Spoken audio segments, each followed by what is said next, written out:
Lovely. Well, let's get started then. Hi, everyone. Thank you so much for joining us. This is our virtual quarterly AltoVita session. It's dedicated to our wonderful global hospitality partners. My name is Danielle Prior. My pronouns are she, her, and I am the Global Partner Onboarding Manager here at AltoVita. AltoVita pride ourselves for being a diverse and inclusive company. We are female founded. We're based all around the world, embracing all different cultures, ethnicities, religions. We have our own LGBTQ+ community. And as an openly lesbian woman, I've experienced both acceptance and unfortunately discrimination in my work and personal life. So diversity and inclusion is something that is very, very close to my heart. We've obviously come a long way, but there are still things that need to be better, and travel is definitely something that affects diverse people from all walks of life.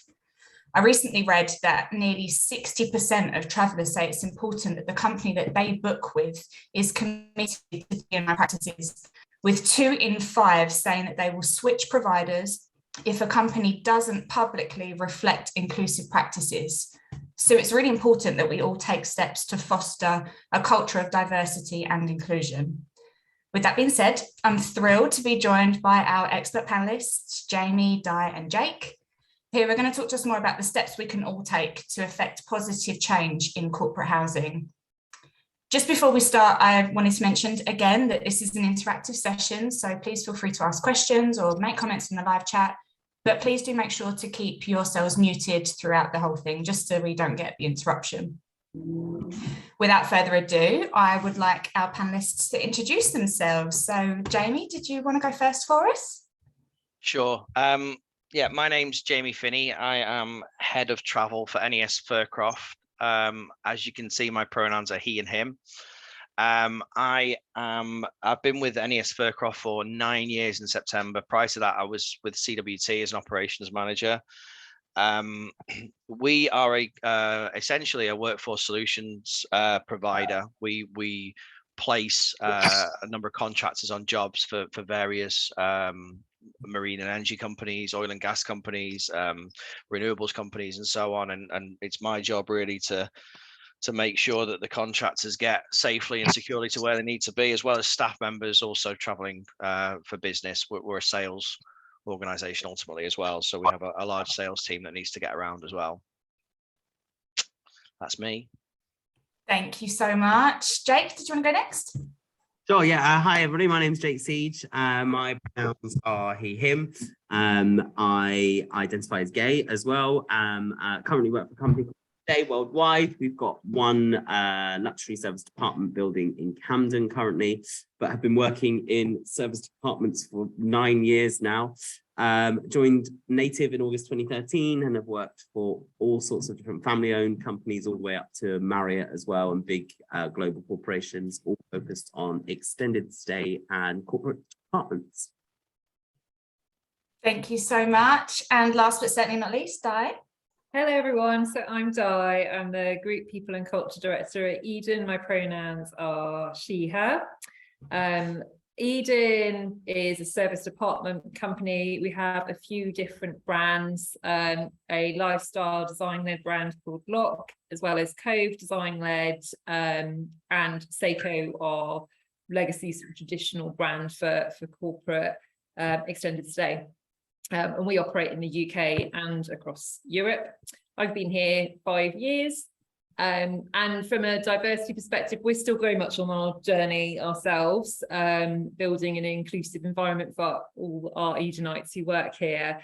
I started initially with a real focus around gender, having 2 little boys, choosing to work full time, really experienced challenges around just trying to work and juggle family life. And then from there, you realise that inclusion just spans so many different aspects, and learnings from one part of inclusion can really help in all areas of inclusion. And we've just built on it from there, really.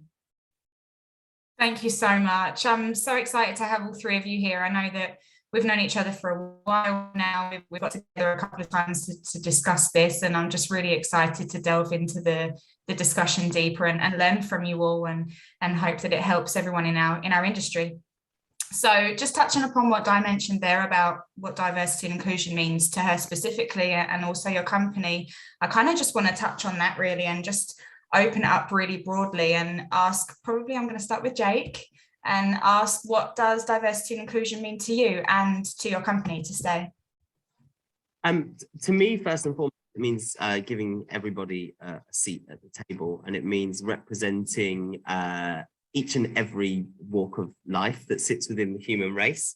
You know, we often talk about seats at the table, but and often talk about assumptions when it comes to diversity as well. And giving everybody a seat at the table is really important, not just for me, but also for our business as well here at Stay. I mean, current statistics, I think, are 75% of all millennials now, when looking at places to work or places to travel to, etc., they want to see some form of DE&I in that policy, as Danny touched on. And actually, this current statistic is by 2025, 75% of the entire workforce will be made up of millennials. So it's not something that you can ignore. It's not something you should ignore. It's really making sure that not only is everybody represented, but that everybody's given the same opportunity and sometimes unique support. Some people need different support to what others need. And it's making sure that you're not doing a one-size-fits-all tick box thing. Yeah, that's so true. And 75%, that's like an crazy number. And when you're talking about 60% of clients as well are also looking on that side, they're just amazing numbers. Like you say, you can't ignore it. Jamie, I'm throwing it over to you. What does diversity and inclusion mean to NES Fircroft and to you specifically as well? Well, as you know, Danny, I've got a vested interest in diversity and inclusion. I'm really keen on it from a business perspective, but also as I've spoken to you and the panelists about, my 13-year-old daughter is transgender, and from that perspective, it's something that we, as parents, we never thought we'd really have to consider this as parents. Obviously, we're socially aware and things like that, but as a parent, you start to think about how your child will be accepted in the workplace, how they will be accepted when they travel overseas. The example I gave you, Danny, previously was that my brother lives out in Australia, and of course we were planning our Christmas trip to Australia this year, which we're doing. And instantly we went straight to Emirates. Right, let's go, let's get on the Emirates flight from Manchester to Dubai, let's stop in Dubai. And Flory actually stopped us and said, whoa, I ain't going to Dubai. There's no way I'm going to Dubai, sorry, you know, because of all the challenges that might face when she gets there, in terms of how she'll feel comfortable and safe and all that kind of stuff. So from a travel perspective, there's obviously that. The considerations that we've given from a diversity and inclusion perspective in the workplace is, you know, if I go into my office right now, there are male toilets and there are female toilets and there are disabled toilets. And at the moment at school, for example, Flory will use the disabled toilets, which, you know, I would never even thought about that previously, but that bothers me that, you know, essentially it's been considered a disability that she's using a disabled toilet rather than the toilet of her choice, you know, which is something to consider. I think as well about the people in our workplace, and obviously like Jake said there, we've got millennials coming in who are a lot more understanding of things, but there are also, you know, sort of the older generation who, you know, potentially would, you know, find it very, I mean, I've got family members I won't introduce Flory to, for example, because, you know, you just know that it's not quite going to work out. So these are concerns as parents that I have, I suppose, in that regard. Yeah, and how it's going to affect her later in life. I mean, that's the thing about the toilets. How many office spaces do we have that have gender neutral toilets these days? It's usually just male and female, right? I mean, Di, can you touch up on that any more at all? Yeah, for sure. I mean, I know in our hotels, luckily we've got the ability to just have toilets. And so we don't have to sort of define genders, but then in our London office it's the same, but in our Bristol office, it's run by a facilities management company. So the toilets are outside, they're outside of our influence, and they are male, female, and it comes up in conversation, and it's kind of like, why in Bristol do we have this? And it's right, we really shouldn't. So I think there's so many different aspects to always be conscious of, and just talk through sometimes what's within our control, what isn't. Does it mean that we're accepting of it? No. But just having those conversations and being really mindful of so many challenges out there for people, isn't there? Yeah, it's been open to change, and I know that Edyn are doing a lot in terms of partnering with other companies and stuff to promote inclusivity, may I say. And even when we touched upon like DEI policies, it's kind of a minefield, I guess, in a sense of people knowing where to go in order to actually implement a DEI policy, to write one, to make the changes that are necessary. So what kind of advice would you give to organisations looking to get this in place? I mean, obviously, we have ESG and DEI kind of forms part of ESG as part of the social aspect of it.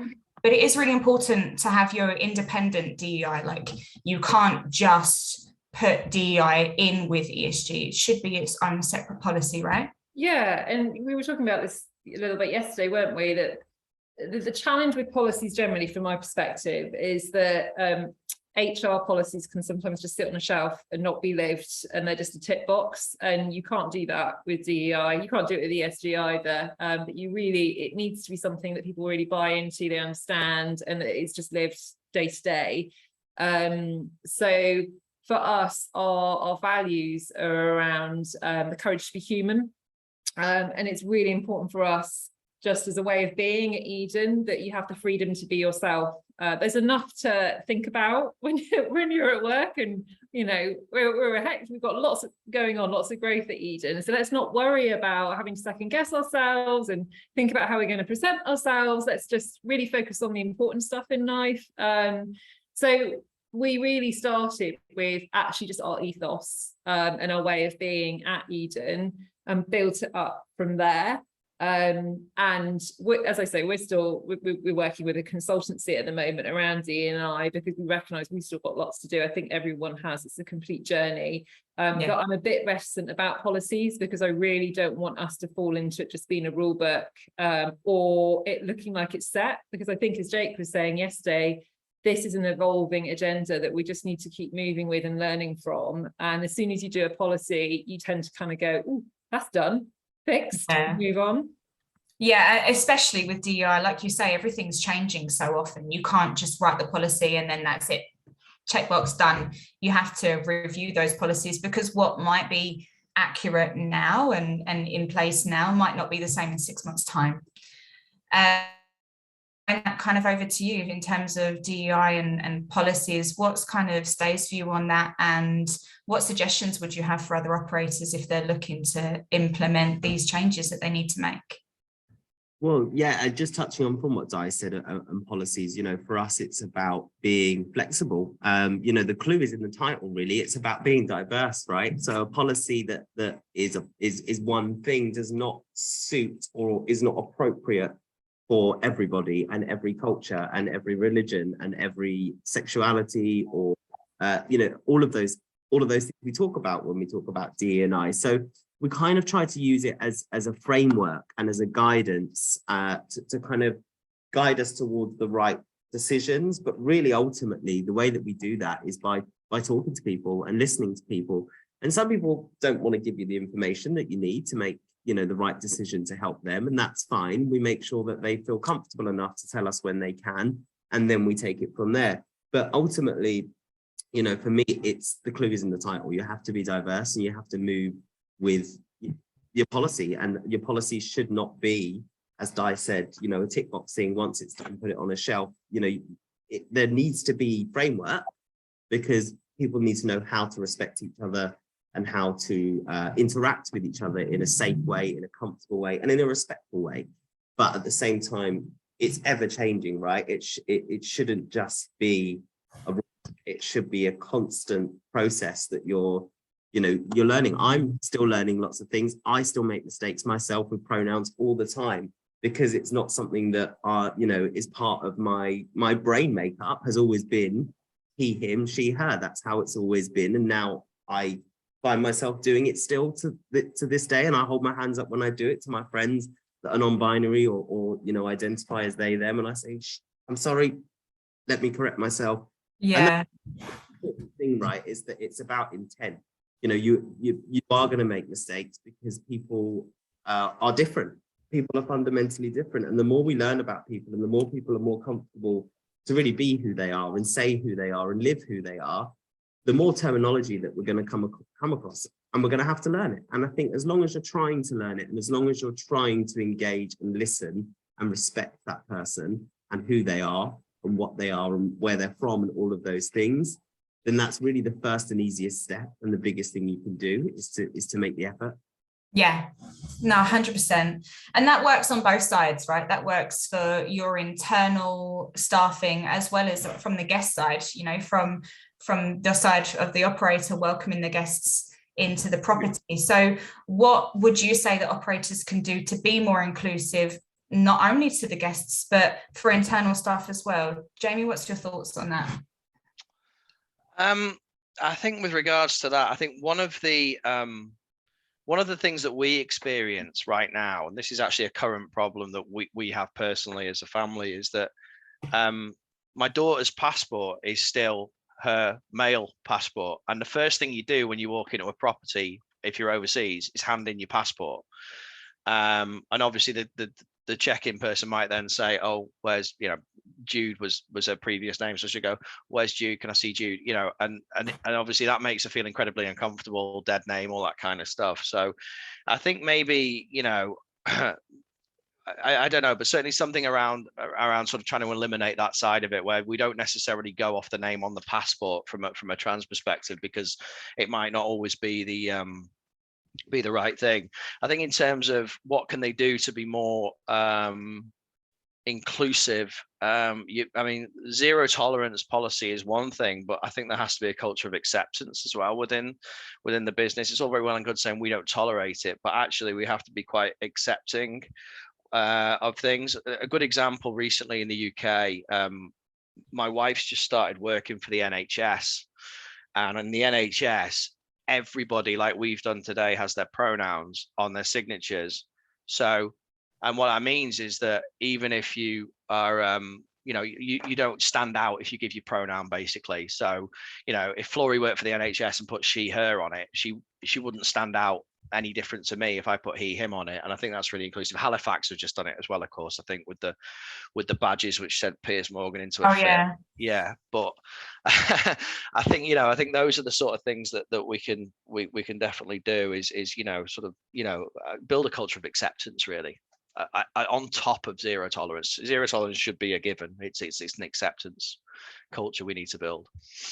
And I do think the learning from other companies, particularly in service department sector, which is still an emerging sector, right? So we're still figuring things out as we go. So that there's so much we can gain because there's so much out there publicly. I spend a lot of time looking at what other companies are doing, because most people do share on their website what they're doing. So you can, in terms of how do you gain inspiration for building a policy, just having a look at those that have gained awards for D&I and those who have accolade for it, you can really pick out bits that will work for the business. So I would say that's a great tip, just to really learn from those who are doing it well. And the other thing is things like dress code. If you look at a dress code policy for a business, it's men and women. That's it. You know, there's no in between, and there is shades of grey these days, you know, and so on. So, you know, things like that, you know, if you had a dress code that was more inclusive, for example, and that would go a long way towards helping with acceptance and inclusion, I think. Yeah, 100%. I actually I have a stat on that. So almost a third of non-binary people and 1 in 5 trans people don't feel that they're able to wear the work attire that represents their gender expression. No. So 100% touches on that point. Like, people need to feel comfortable in all walks of life, and especially their workplace. Like, we spend so much time with our colleagues, we spend so much time either in the office or on the Zoom calls like this with our colleagues. We need to feel like we are seen and heard. And I think that's why, just touching back on the pronoun aspect of it, I'm a cis female. Like, it doesn't necessarily matter to me if someone calls me they, them, or if you know, Yeah. I get misgendered because it's not going to offend me. But I think the fact of me being open and putting my pronouns on there, it welcomes other people to be able to do the same. And for other people that don't want to be misgendered, or that you know, have non-binary gender identity, that they're not seen to be misgendered, that they are going to be referred to the way that they want to be referred to. Do you know what though, Danny, that gives me a lot of hope on this is, and it's a personal experience again, Flory wanted to wear the girls' school uniform to school. And of course, me being 40 something, thinking, Christ, if I was a boy going into school in a skirt, I'd get absolutely beaten to a pulp, you know. And she was absolutely like adamant she wanted to do this. So me and Emma were very much like, right, well, we need to talk to the school, we need to have a meeting, and we need to sit down and we need to talk to the teacher and make sure this is all okay. We got to school and it was like we were the weird ones asking. It was like the school was like, what are you talking about? Of course, yeah. If she wants to come in like that, it's fine. You know, we've got other kids that do it. It's not a problem. We were like, well, what about bullying? It's like, well, we won't tolerate it. Simple. And she's had no issues since she's been wearing, you know, the girls' school uniform going to school. The school have been fantastic, and that gives me a lot of faith, because obviously these are places that our children are being educated. You know, so it gives me a lot of faith that you know, we'll see vast improvements in this in the next few years. That's where it starts. That's where it starts, right? And yeah, unfortunately, it's not the case everywhere. No. My wife actually works for an LGBTQ plus charity, and she has a couple of trans kids in her youth group. And similar scenario is that one of the kids in her group wants to go into school wearing the you know, the girls' uniform, but has been told that she's not allowed to. And that's just how you imagine how awful that is for her when she wants to express herself and, you know, be known in a certain way and not being able to. It's just awful. And for her, it's completely different. It's like me being told I have to go to work in a dress, or you being told you've got to go to work in a man's suit. It's that in her head, that's the confliction she's got there, and they don't understand that. That's bad. Yeah. And I think just kind of bringing this back into business travel, like safety is so paramount for any business traveler, but it's something that's even more important for a diverse traveler. I mean, we've touched on it there in terms of, you know, Flory not wanting to go to Dubai. And that goes to the fact of that there are still countries where same-sex relationships and, you know, gender identity or expression is still illegal. There's 71 countries where male same-sex relationships, 43 countries where female same-sex relationships are still criminalized. And out of those, 11 of them still actually have the death penalty. So what can operators do to ensure that their guests not only feel welcome, but safe as well? And I'll throw that over to Jake. Yeah, mute. Well, for us, really, it kind of, Jamie hit the nail on the head earlier when he said not only is it zero tolerance, but it's acceptance. And for us, also maybe even slightly further, if it feels appropriate, of celebrants. You know, we train our front desk teams in, you know, most businesses will have an equality kind of thing by law. We all have to have that by law, but we have a specialist training that is virtual at the moment, but we're hoping to make it more in person and more interactive. But all of our employees are, and that's not just within Stay, that's our parent company as well, have to go through that process. Because it's, you know, we've touched a lot today on this call about issues surrounding the LGBTQIA plus community. So but there's also, you know, we represent travellers from all different walks of life and all different religious backgrounds and cultural beliefs and ethnicities and all of those things. And really it's about treating everybody the same, but also understanding that you can't always treat everybody the same as well, and that there's things that you need to do to help and to make that person feel more respected. So we're quite lucky anyway. We're based in London. London's a pretty diverse kind of place, and most of our staff are awesome, not most of, in fact, all of our staff are awesome human beings. But again, for our travelers, it's that, you know, we don't ask for gender before guests arrive. We're not asking if they're male, female, non-binary or any of those things. We're not, you know, we're asking the minimum really that we need in order to make that person not feel like they have to share stuff they don't want to share, but also, do we really need to know? Does it really matter? Who cares? Yeah. You know, that they're just a human being at the end of the day that's here as our guest, And again, that's a really important word for us. They're a guest, right? So at the end of every transaction, from reservations down to the front desk team, to our housekeepers, they're a guest of ours. So we welcome them, we celebrate them, and we help them with anything they need. And we listen to them. We ask them for feedback, you know, not specifically around those things, but, you know, was there anything we could have done to have made your stay more comfortable? Did you feel safe? Did you feel supported? Did you feel, and with that feedback, we can then make sure that we are putting in place the right things to safeguard whilst they're here with us. That's so important to have that feedback, and like you know, we've all touched on, is that we're all learning. This is all moving forward. So with that feedback in mind, that's something that people can use and do things differently or better next time. And I like what you said about just they're your guests. I think it's great, like when you check into a property, and I've had it once or twice where they're like, may I call you by your first name, or how may I address you, rather than just going to those typical norms and calling me miss or Mr. I mean, touching on gender again, but even still, you know, with things that you can't see below the surface, you know, neurodiversity or, you know, any disability. You might have people checking into an accessible room, but that doesn't necessarily mean that they don't need any additional help, you know, asking people, you know, do you need anything? Can I assist you with anything? Trying to make their lives easier. And again, making them feel like they're able to open up and tell you how they think and feel. And I think that's a lot of issue in terms of diversity, where people don't feel that they can be open. All of us here have all been really open today. I'm obviously really open about my sexuality, but there are people that don't, for fear of feeling that they're going to be rejected. Like, there's 35% of LGBTQ plus staff have actually hidden their identities at work for fear of discrimination. And there's also, you know, 1 in 10 Asian, Black and ethnic minority people that have actually been physically attacked by customers or colleagues in the workplace.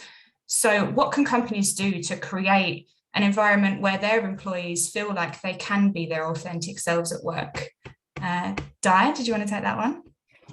Yeah, I suppose it's building on what I was talking about before, where you've got to really root it in your values and your vision. And our vision's around creating a sanctuary, so a safe space. And when we mean that as much for our guests who come and stay with us as we do for people who work with us. So it's very much the same experience for all, and that's really important for us. And it's creating sanctuaries for free thinkers. So for us, that's the point, isn't it? Is you've got to be able to question and explore and learn about different cultures, different people's backgrounds, experiences. And that's really how you explore the joys of life and are more open-minded.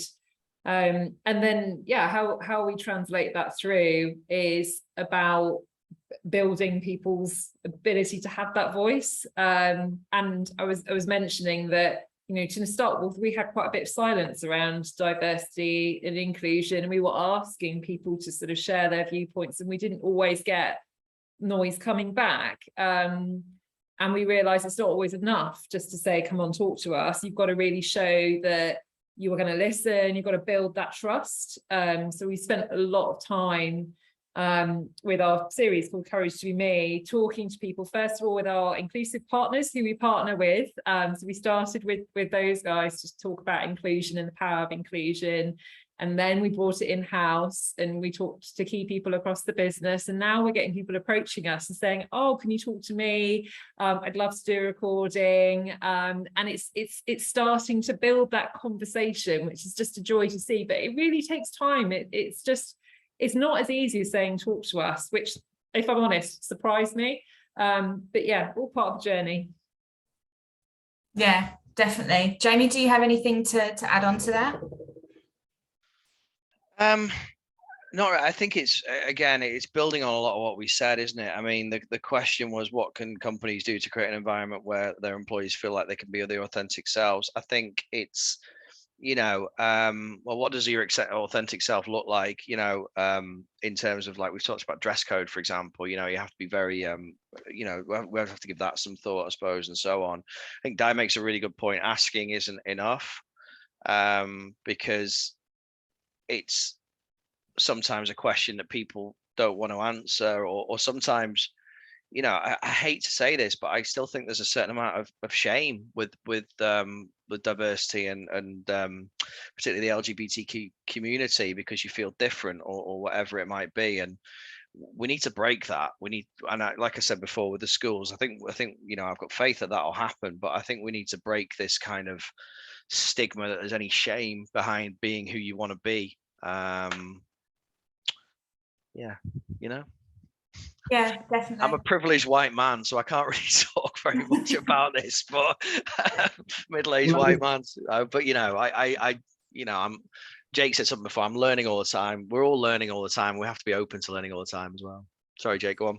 No, yeah, I was just going to say, and just to add on to what Di and Jamie just said there, and Di about asking and sometimes not getting the answers back, and sometimes that's quite hard, as Jamie said, from a shame point of view, because if you don't see yourself represented in senior management or in roles within your business or your industry, you kind of think, well, why would I tell you? You don't understand. So what we need really is real representation across every level, not just, Carol Fergus said it really well once, who works for Fidelity, and she does a lot on D&I. She talked about it like an office block. She said, and you'll come in at the bottom and you'll often be greeted by security, and that person from security is very likely to be Eastern European, or they're very likely to be from a BAME background, or, and then you move to reception. But as you move up those floors and get higher and higher up, it kind of gets a lot more male, a lot more pale, and a lot more stale. And Love it. Businesses to get that, because they're not representing their employees. And certainly in our industry, we're in travel, right? So we're representing the movement of different cultures, different people from all around the world. Do we represent those people in all of our businesses at levels of decision making? And I don't think that's necessarily the case. I think if I could, make one big change today very quickly, and it's not an easy change to make, is that the representation of our travelers and of the people that we serve and we look after is obvious throughout our businesses at every level. That's so true. And even like, I think me and Di were chatting about it before, in terms of having internal groups and internal kind of, like-minded people where you can converse with, and having and creating a platform internally for people to be able to get together and do that. Like, do you know every single person in your industry that suffers with, neurodiversity or disability, or they're part of the LGBTQ plus community? Probably not, because people don't feel like they have a platform and a forum to be able to openly talk about those things and feel like they have a sense of a community within their organization. So that's also really key, is to create an atmosphere where people feel like not only are they seen, but they also have the opportunity to be heard as well. Amazing. So I wanted to talk about language, because there's a lot of chat about language that is and isn't inclusive. And I guess this goes back to, all the different documentations, it's policies, it's job adverts, it's even down to the naming of your apartments. I mean, things like master suites and things like that. Like, what for you guys would you say is important in terms of being inclusive in the language and making sure that the language is inclusive for all of your company-wide communication? Di? I think it's the ability to constantly question and sense check. And there are actually a lot of tools out there. So to give a really specific example, job descriptions, there are websites where you can upload your job descriptions and it will tell you whether they're skewed towards female or male gender, and it highlights the words for you to help you neutralize them. So there is a lot of support out there to help you work through. And funnily enough, all our job descriptions tended to be female orientated, which is really interesting. Yes. So yeah, we do quite a lot of work neutralizing them. So there's plenty of tools out there. It's like you say, it's being mindful of what you need to do and what areas you want to focus in on. That's really interesting. Would you be able to share the name of that for everyone? Maybe put it in the chat. I don't have it to hand, but I will find it and I'll share it. I will share it with everyone. Perfect. Jamie, do you have any other points on that about inclusivity language? No, I think when you and I spoke about this, you were talking about kings and queen beds, for example, and things like Yeah. that, weren't you? Which yeah, it is antiquated, isn't it? And I think it's I think it's just having an awareness of that. I mean, I didn't even think about that until you mentioned it to me, Danny. It was amazing. You said, well, yeah, and I bet I'm not alone either. So I think it's about sort of, having that awareness that potentially that is, it's not gender neutral, and it's, I mean, why should a queen bed be smaller than a king bed, for example? Exactly. Yeah. Jake, any other points on that? Not other than to go back to my previous point about earlier, and it's about listening. It's about, if something upsets somebody, if something makes somebody feel uncomfortable, then you need to hear that and you need to listen to that. And if it doesn't offend you and it doesn't upset you, you can't just blind eye and say, well, actually, it don't matter because it's not affecting me, because that's not inclusive, right? And that's not diverse. Absolutely. At the end of the day, we get so caught up sometimes because that's the way we've always done things. We've always taken a gender on a booking confirmation and a Mr. and a Mrs., or we've always referred to king or queen bed, or we've always done this. But it's like anyone says when you're managing a team of people, don't do something just because you've always done it. If there's a better way of doing it, or there's a more respectful way of doing it, then change it.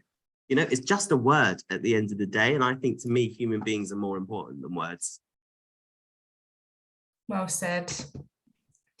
I'm going to ask a really random one for you all now. So if you could change or add one thing to our industry in terms of DEI, what would it be and why?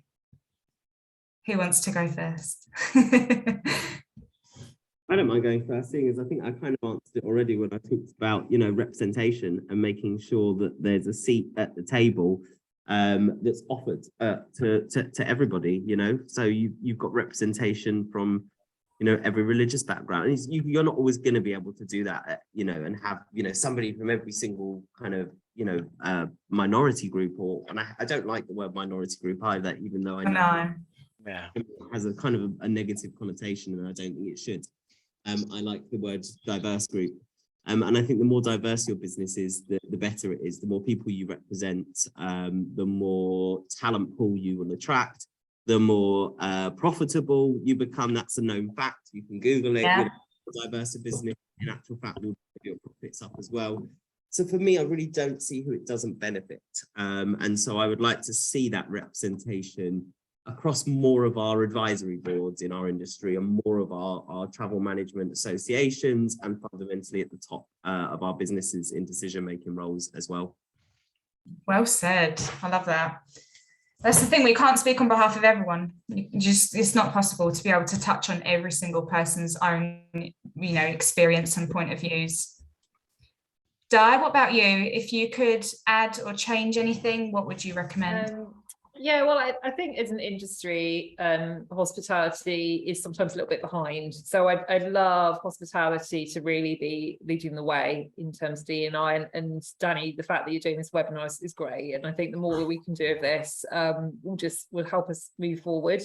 I also get a bit frustrated, a bit like Jamie was saying before, around some basics to do with like the government. So our pension, for example, you have to put female or male as gender. They don't accept anything else, and we let people choose the gender they want to be on our records, and it's really then difficult trying to translate that to the pension provider when they're like, no, it needs to be male or female. And likewise in Germany, the contracts have to be in male or female, and it's absolutely crackers. So I think there's some actual institutional changes that need to happen, and we need to really help lobby the institutions to realise that they're behind the times and they need to catch up with us too. That's so interesting. I had no idea. How can a contract have a gender? I know. It's nuts. Mind-blowing. And Jamie, I'm excited to hear what you had to say, because at the summit you had a really great suggestion to Ben's question that he asked you about the app where you can swipe. Do you remember?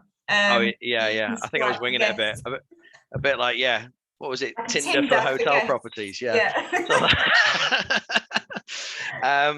No, I think in answer to your question, I think I mine's a bit sort of pie in the sky and fairy, but I'd like my daughter to grow up in a world where she's accepted and included anywhere that she goes, and doesn't have to worry about 11 countries where she could potentially face the death penalty for being who she wants to be. And I know that's very utopia and nirvana, but it's true as well. I think there needs to be more consideration across the whole. I mean, you think about the airline industry, for example, like going through security can be quite a traumatic experience for Flory, for example, because pat downs and checks and all that kind of stuff. It can be difficult.